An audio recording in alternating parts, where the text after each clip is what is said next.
ఆనంది, కళ్ళు తెరువమ్మా.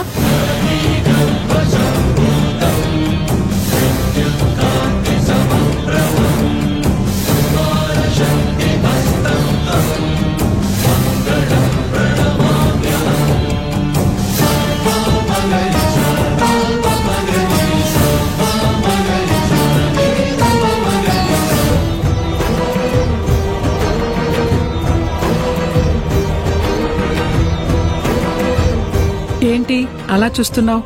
మీరు కాపాడమని అడిగావుగా. ఏంటి? కాపాడు తల్లి అని అడిగావు కదా. నేను దుర్గమ్మని అడిగాను. మా సోదరికి ఖాళీ లేక రాలేక నన్ను పంపించింది. దేవీ నవరాత్రులు కదా. మా సోదరి తనని పిలిచిన చోటకల్లా వెళ్ళలేదు కదా, అందుకే మమ్మల్ని పంపిస్తూ ఉంటుంది. అలా నేనొచ్చానన్నమాట. మీ మాట నాకు అర్థం కావడం లేదు. అలా అర్థం కాకపోవడమే మంచిది. మీ పేరేంటి? ఏ పేరు చెప్పమంటావు? ఏంటి? నాకు సుమారు 200 పేర్లున్నాయి. ఏ పేరు చెప్పమంటావు? ప్రస్తుతానికి ఇవాళ్టికి మహాలక్ష్మి అనుకో. అసలు నేను మిమ్మల్ని ఎప్పుడూ చూడలేదే. భలేదానివే ఆనంది.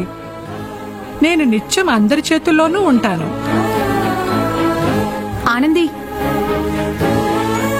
తులసి పసుపు కుంకాలు తెమ్మంటోంది.